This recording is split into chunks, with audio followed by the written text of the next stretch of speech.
안녕하세요. 설해신당의 소연애기씨입니다. 안녕하세요. 띠들 얘기하기 전에 A씨가 나와가지고 아이고, 우리 애기씨가 김 PD님이 지금 우유하고 초콜릿 사주셔서 너무너무 고맙다고 우유를 먹고 가야 된다고 바나나 우유. 우리 애기씨가 잠깐 나왔거든요. 나오시는데 오늘 더 일찍 나오셨어요. 그래서 22년도 이민년의 띠별. 하반기. 하반기 오늘 종합 운세를 좀 알아보겠는데요. 올해가 지금 이민년이 됐는데 지금 보통 원숭이띠, 쥐띠, 용띠가 삼재야. 올해부터 삼재가 들었어요. 그렇게 되면 올해부터 조금 조심해야 되는 사실은 삼재다 보니까 이분들 먼저 좀 말씀을 드리고 가겠어요. 근데 삼재라고 하면 보통 이제 세 가지 이제 재앙이 따르는 건데 12년마다 이제 삼재가 오거든요. 그래서 보통 이제 세 가지 띠씩 이렇게 돌아오는데 예전에는 보통 문서에 보면은 물의 기운으로, 불의 기운으로 또는 바람의 기운으로 이제 재앙이 오는 거고 또 예전 문서 보면은 전쟁 때문에 또 기근 때문에 역병 때문에 이렇게 삼재에 그런 운이 있다, 나쁜 운이 있다. 그런데 요즘에는 보면 건강의 고력, 인간의 고력, 금전의 고력이 이제 있어서 삼재라고 하시는데 삼재라고 해서 또 너무 이렇게 막 자포자기하지 마시고 기운 없어 하지 마시고 다 열심히 사시면 그래도 잘 나가는 잘 되는 또 방법이 있어요. 그러니까 지혜롭게 참고 삼아서 그래도 열심히 가보면 괜찮으니까 너무 걱정하지 마세요. 원숭이띠를 한번 보겠습니다. 원숭이띠 같은 경우에는 재주가 상당히 많아요. 재주가 많고 다재다능하고 그 다음에 약간 연예인 기질이 있어. 그래서 보통 남 앞에서 이렇게 얘기하거나 남 앞에서 어떤 걸 하시는 걸 되게 좋아하셔. 머리가 영리해. 이렇게 순발력이나 임기응변이 뛰어나. 그래서 보통 조직 생활에서도 잘하시지만 뭐 개인적으로 어떤 일을 할 때도 상당히 잘하시는 부분이 있고 원숭이띠 같은 경우에는 좀 신감이 세셔. 그래서 저희 같은 신체자 같은 경우 원숭이띠도 많고 또 연예인 사주로도 원숭이띠가 많고 그 다음에 인터넷 쪽 일을 하시는 분들 원숭이띠가 상당히 많으세요.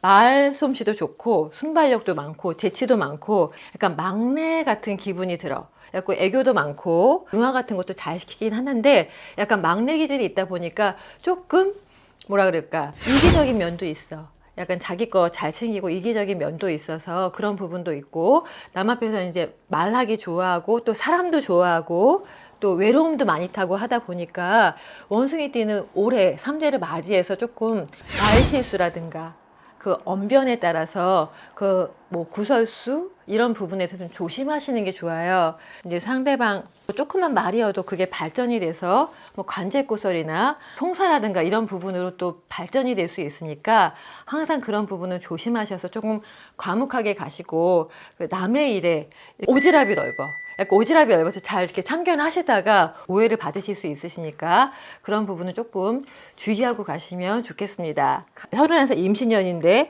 이분들은 지금 문서운이 들어와. 그러니까 문서 같은 경우에는 뭐 내가 취직할 수도 있고 그다음에 학교에 합격할 수도 있고 혼인 수도 있는데 그러니까 귀인의 문서가 들어와서 혼인문이 좀 일찍 열리는 경우가 있어요.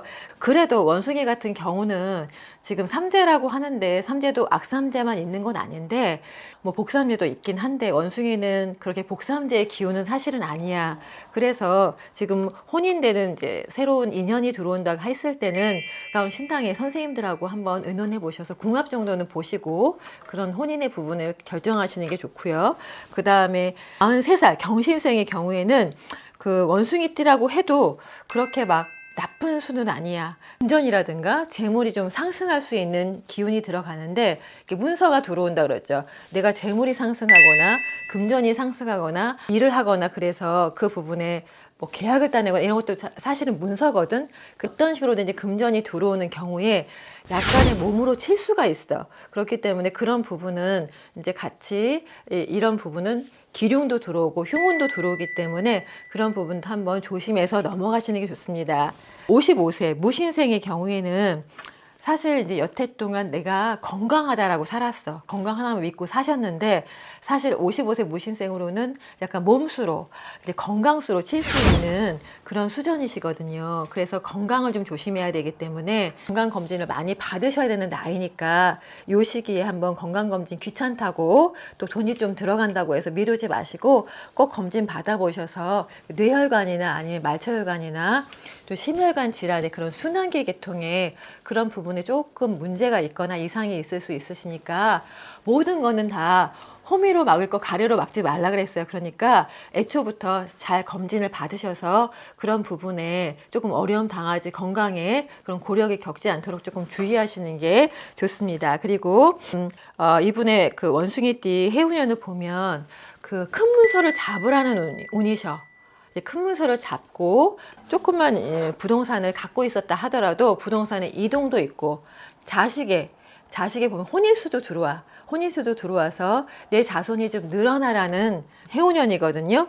그러면서 건강도 약간 주의하라고 지금 나오고 있어요. 그러시니까 모든 일사가 삼재라는 거에 묶여 있다는 걸 조금은 감안하셔서 너무 뭐 그 부분에 막 노이로제처럼 그렇게 하실 필요는 없지만 그 부분에 좀 조심하시고 악삼재에 가깝기 때문에 원숭이띠 같은 경우에는 보통 그 사람에 대해서 믿었던 부분에 대해서 조금 배신을 당하거나 그럴 수도 있어. 그래서 동업이나 이런 부분은 조금 한 번쯤 체크하시고 가시는 부분이 좋고, 그 다음에 건강이 이런 부분도 체크해 보시고, 그 다음에 가급적이면 뭐 삼재풀이 같은 경우에는 그렇게 돈이 많이 들지 않아요. 그러니까 가까운 신당이나 아시는 선생님들 계시면 간단하게 그런 부분이라도 해서 좀 험하고 이렇게 악한 거는 좀 막아가자는 그런 부분으로 한번 해보셨으면 좋겠습니다. 그러면 지금까지 2022년도 이민년에 원숭이띠 하반기 전반적인 그 운세를 알아봤습니다. 감사합니다.